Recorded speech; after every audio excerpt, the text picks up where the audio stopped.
Hey all welcome to Impulse. So നമ്മൾ paper 2-ന്റെ India and neighbouring countries ആണ്. ഇത് ജസ്റ്റ് പേരുകൾ മാത്രമേ പഠിക്കുന്നുണ്ടാവുള്ളൂ. ഇതിന് അതിൻ്റെതായ ഇമ്പോർട്ടൻസ് ഉണ്ട്. നമ്മൾ കുറച്ചും കൂടെ ആവശ്യമുള്ളത് ഇനിയിപ്പോൾ നമുക്ക് സ്പെസിഫിക്കായി കുറച്ച് പഠിക്കാനുണ്ട്. അതിപ്പോഴല്ല, നമുക്ക് കുറച്ചും കൂടെ മുമ്പോട്ട് പോകുമ്പോൾ പഠിക്കാം. സോ എന്തൊക്കെയാണെന്ന് നോക്കാം. സോ നമുക്കറിയാം ഇന്ത്യയുടെ ക്യാപിറ്റൽ എവിടെയാണ്? ന്യൂഡൽഹിയാണ്. അതൊരു മാറ്റമില്ല. So neighbouring countries of India ഏതൊക്കെയാണ്? ഇന്ത്യ ഏകദേശം 7 ലാൻഡ് ബൗണ്ടറീസും ആൻഡ് 2 മാരിടൈം ബോർഡേഴ്സും ഷെയർ ചെയ്യുന്നുണ്ട്. സോ 7 ബൗണ്ടറി അല്ലെങ്കിൽ 7 ലാൻഡ് ബൗണ്ടറി എന്ന് പറയുമ്പോൾ നമുക്ക് ഏതൊക്കെയാണ് നമുക്ക് നോക്കാം. പക്ഷെ എന്താണ് മാരിടൈം ബോർഡേഴ്സ് എന്ന് നമുക്ക് അറിയേണ്ട ആവശ്യമുണ്ട്. അതായത് ഇപ്പോൾ നമ്മുടെ ഇന്ത്യ ഇങ്ങനെ ഇരിക്കുവാണ് എന്ന് വെക്കുക, ജസ്റ്റ് ഒരു സാങ്കല്പികമായിട്ട് വിചാരിച്ചിരിക്കുക. അപ്പോൾ ഇവിടെ എന്തുണ്ട്? നമുക്ക് വാട്ടർ ബോഡി ഉണ്ട്. ഈ വാട്ടർ ബോഡിന്റെ കൂടെ തന്നെ വേറെ രാജ്യങ്ങളുണ്ട് എന്നുണ്ടെങ്കിൽ ആ ഷെയർ ചെയ്യുന്നതിനെയാണ് നമ്മൾ എന്ത് പറയുക? ഈ മാരിടൈം ബോർഡർ എന്ന് പറയുക കേട്ടോ. So first one is Afghanistan land border via POK disputed. So അതിൽ കുറേ പ്രശ്നങ്ങൾ നടക്കുന്നുണ്ട്. നമുക്ക് അത്രയൊന്നും പഠിക്കേണ്ട ആവശ്യമില്ല. ക്യാപിറ്റൽ കാബൂൾ ആണ് കേട്ടോ. Bangladesh Dhaka, Bhutan Thimphu, China Beijing, Myanmar Naypyidaw, and Nepal ആണെങ്കിൽ കത്മണ്ഡു, ആൻഡ് പാകിസ്ഥാൻ ആണെങ്കിൽ ഇസ്ലാമാബാദ്.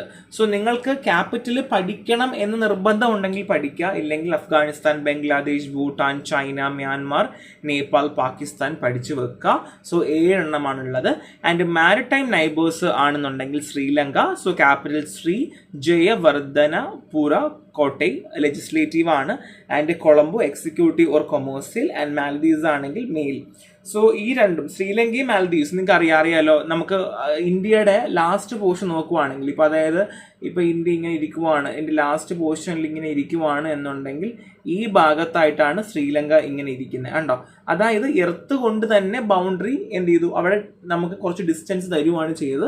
പക്ഷേ they having a short connection also. അവിടെ നമുക്കൊരു ബ്രിഡ്ജ് ഉണ്ടല്ലോ, നിങ്ങൾക്ക് അറിയുന്നുള്ള കാര്യമാണ്. സോ അത് അത്രയും കൂടുതലായി പഠിക്കേണ്ട, ജസ്റ്റ് മനസ്സിലാക്കി വെച്ചിരിക്കുക.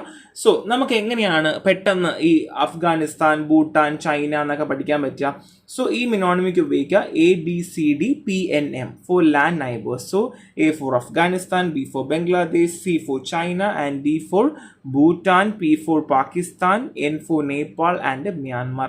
ഇങ്ങനെ പഠിക്കുക. മാരിടൈം നിങ്ങൾക്ക് അറിയാം, ശ്രീലങ്ക ആൻഡ് മാൽദീവ്സ് നമുക്ക് ഓൾറെഡി അറിയുന്ന കാര്യമാണ്. അതിൽ വേറെ പറയാനോ ഒന്നുമില്ല. ഇത്രയേ ഉള്ളൂ. ഇത് കാണാതെ പഠിക്കുക. ഇവിടെ നിന്നൊരു ചോദ്യം ഉറപ്പാണ്.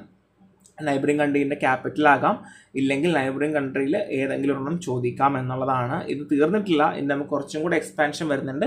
ഫസ്റ്റ് നിങ്ങളിത് പഠിക്കാം കേട്ടോ. ഒരു സിമ്പിളാണ്. 2 മിനിറ്റ് കൊണ്ട് ക്ലാസ് തീർക്കാൻ പറ്റും. പക്ഷേ പഠിച്ചെടുക്കാനും ഓർത്തിരിക്കാനും കുറച്ച് സമയം എടുക്കും എന്നുള്ളതാണ്. സോ നന്നായിട്ട് ക്ലാസ് കാണാം. നെക്സ്റ്റ് ക്ലാസ്സിൽ കാണാം. Thank you.